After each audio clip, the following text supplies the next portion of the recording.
had a mini avalanche here. Like, everything has fallen on the floor. Hi my loves, welcome back to my channel. Today's video is going to be my top 5 and my worst 5 makeup palettes. I usually do the best and worst when it comes to a whole brand, but I just realized I'm getting so many questions about like my favorite eyeshadow palettes, and people ask me, you know, if you had the money, what would you buy? So I decided that instead of always doing makeup brands, I would expand my best and worst series to a whole range of makeup. Maybe eyeshadow palettes, brushes, highlighters, whatever you guys want to see, I will do it. I feel like I've done like my top 5 eyeshadow palettes before, but that may have changed.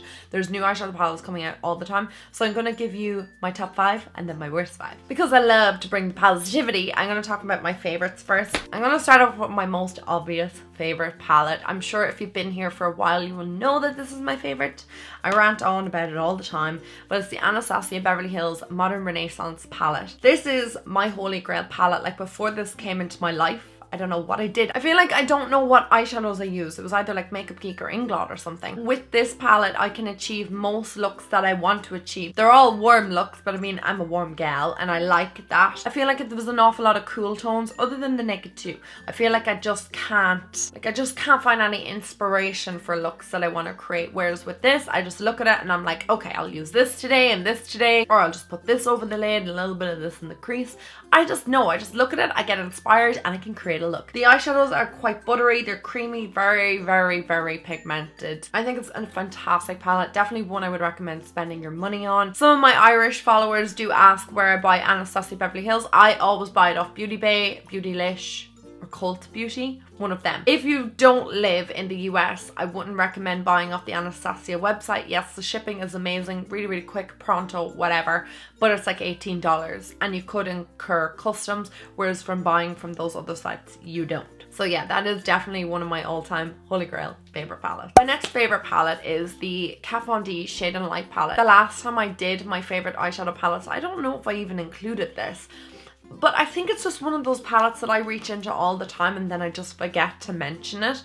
And do you remember earlier on I was just talking about how I don't really get that inspired by cool tone shadows? This is probably one of the only exceptions to that rule. This palette, it has a mix of warm, a mix of cool, and a mix of neutrals. And when I look at this palette, I just feel like I can do so many different looks, and I have done so many different looks. These eyeshadows are incredibly creamy and they're really buttery, super pigmented, extremely easy to work on the eyelids. I just love them. I know I did a dupe or don't on the rip-off version of this, the one from Makeup Revolution, and I just don't feel like it had anywhere near the pigmentation. These eyeshadows work on so many different eyes. Sometimes I will just bring this palette away if I'm going away for a weekend because I know that I'll want to use some of these warm shades and some of these cooler shades for a night out. I might bring one shimmering eyeshadow with me or something like that, because I just feel like this gives me everything. That is a true testament to me whether an eyeshadow palette is good or not. Do I want to travel with it? That's the first question I ask. If the answer is yes, then it's a keeper. I like it. This eyeshadow palette I feel like is a little bit controversial. A lot of people hate this eyeshadow palette and they're just like, don't like the pigmentation, don't like the color selection. And I know even when I did my review of this, I was kind of like, wow, I really like this. Is there something wrong with me? It is the Sweet Peach palette from Too Faced. No, it's not the Subculture palette. No, you thought I was going to do that. I haven't tested it for long enough. I know that this was highly raved about November time all the way up till like mid-February. This was like on everybody's lips. It was all about this Sweet Peach palette. This is what it looks like on the inside. Tons of people have tried it and said that they hated it, didn't like the formula, didn't like the colors, didn't understand the colors together, but I personally really, really like it. It's one that I reach for quite a lot. The chocolate bar palettes were huge favorites of mine also, but I don't reach for them as much now that I've discovered this. You guys know that purple is my favorite eyeshadow to put on my eyelids. I love it, and this has 2 purples.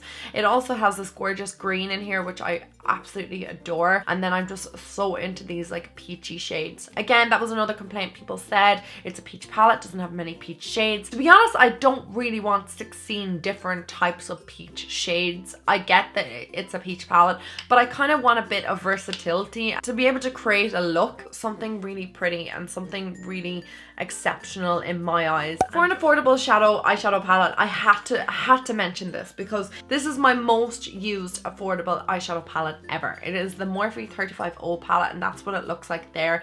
It is super beautiful, and again, we can see see a theme going on here with the warm shades. This palette is like 22, 23 euro, whereas the other shadows that I mentioned before are in around the 40s. So this one's quite affordable. Generally, if I am buying Morphe, I will buy it off Beauty Babe. The shipping is really inexpensive and I'm not going to get like stung with customs, which I have done before with buying from Morphe. There's just such a beautiful array of shadows in here. The gorgeous like deep chocolates, these warm oranges are amazing, this copper shade, this shade here. I'm really into this palette. The pigmentation is spot on. So you can just see like it's just incredibly pigmented. It's beautiful. It works. I'm going to be like covered in swatches by the end of this video. It's just really easy to blend.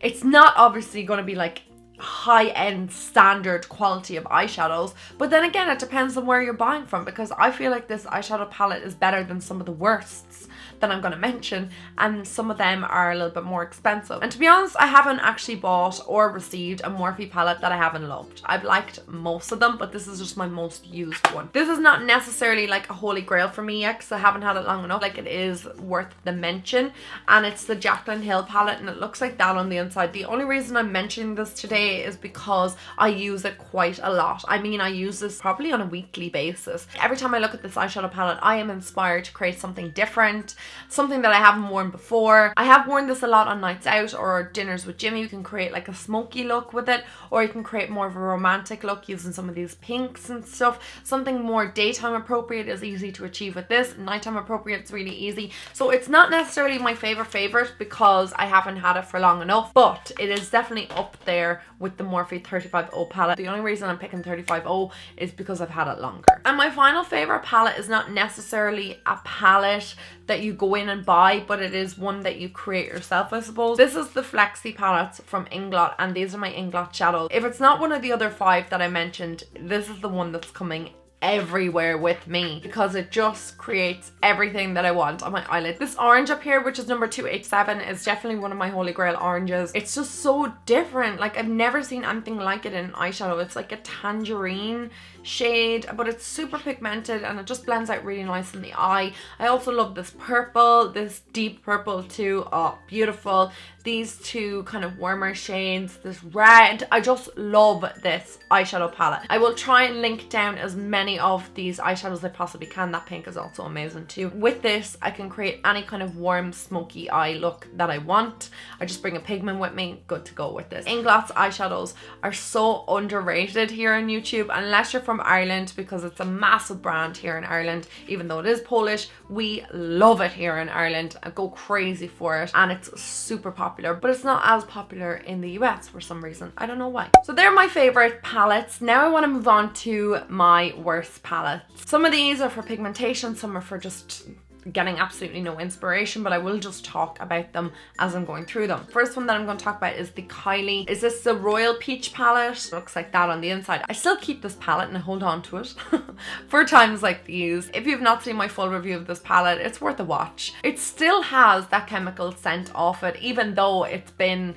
what, 6 months since I actually received it, and it is aired out. It's been left open in my makeup drawer. It still stinks, and I don't know why. I left this airing on a window and everything like that. I just don't think the quality of the shadows are up to scratch. There's so many better quality eyeshadows on the market now. I mean, Colourpop are coming out with really affordable eyeshadows, Makeup Geek, you've got Inglot, you've got the Morphe palettes. There is just no reason to have this kind of bad quality. It was just the worst and the most disappointing product for me. I'm just going to take like a swatch of the purple, really powdery. Then we've got this kind of bronzy shade, again really powdery. The blue is even disappointing. I know it looks nice there, but once you blend it out, like, this is the kind of quality you're getting. Like, I mean, we saw from even the Inglot one swipe and you have like amazing pigmentation. The only shade I actually like is this one here called Sorbet. I feel like that's the only one with good pigmentation, and the one underneath it is not bad either. What was that one called? Duchess?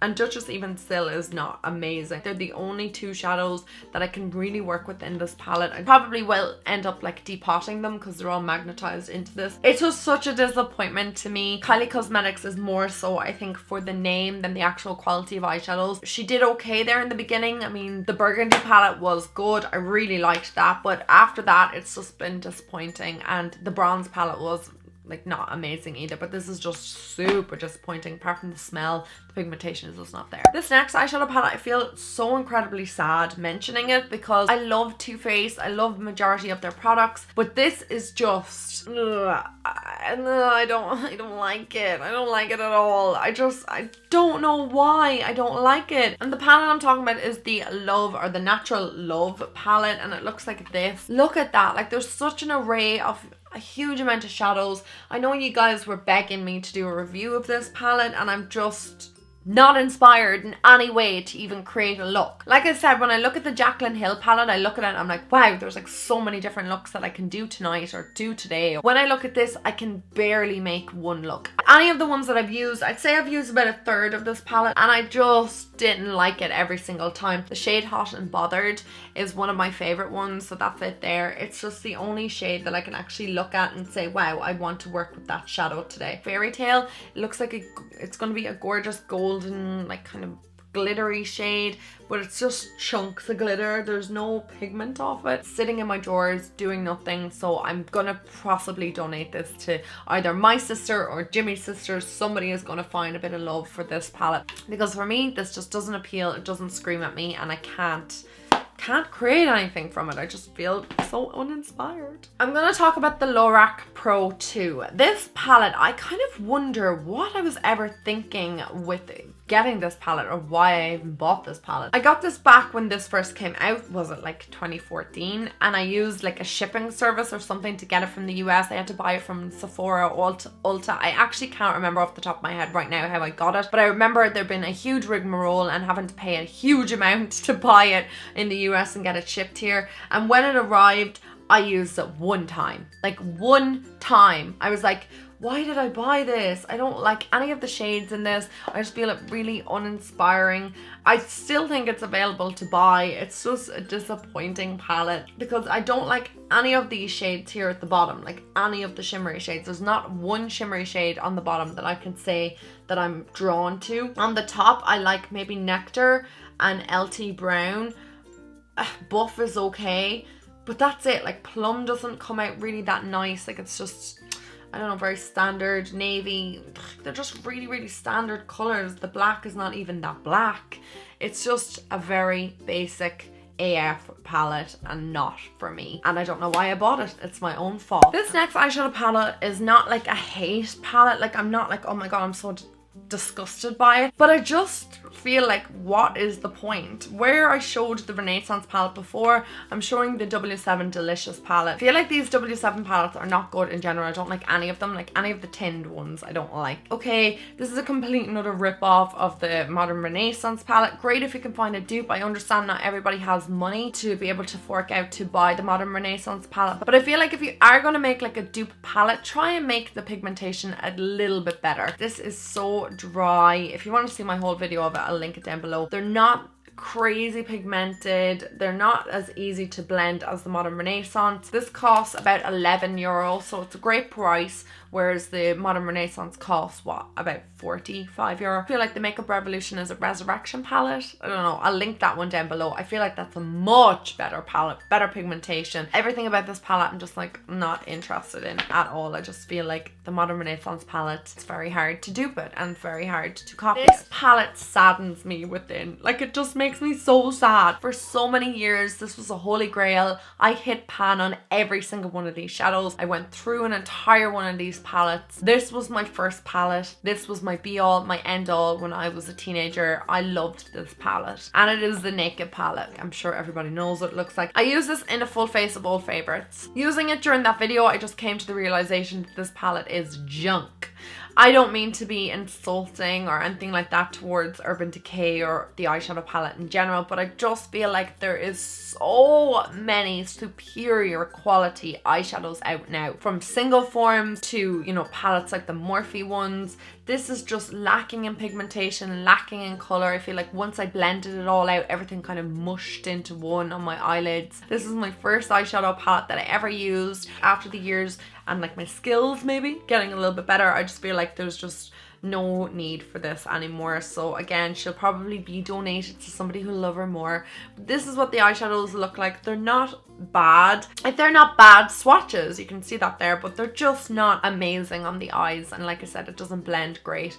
The colour Dark Horse was actually one of my all-time favorite eyeshadows ever, and I used to use Book as an eyebrow color. Like, I just have so many uses for this, and I just feel sad now because I just don't use it, and when I used it back in my old favorites, it just didn't work out for me at all. There's only 2 matte shades in it as well, so I feel like that might be another reason why I'm not as keen on it anymore. We just had a mini avalanche here. Like, everything has fallen on the floor. Guys, I hope you enjoyed this video. I really enjoyed actually going through my makeup collection, seeing what I liked and didn't like. I know I have to do a declutter series. I know, I'm like holding out for like maybe someday I'll use this or someday I'll use that, but I really need to actually get my ass into gear and just get rid of stuff that I don't use anymore. But guys, I hope you enjoyed this video. If you want me to do anything other like top 5, or I don't know, it's not really top 5 because I did mention 6 in one. If you want me to do any more like hits and misses or best and worst or whatever, maybe let me know and I can do like the next one. Maybe you want mascaras or whatever, maybe I can definitely do that for you. Or if you want another brand one,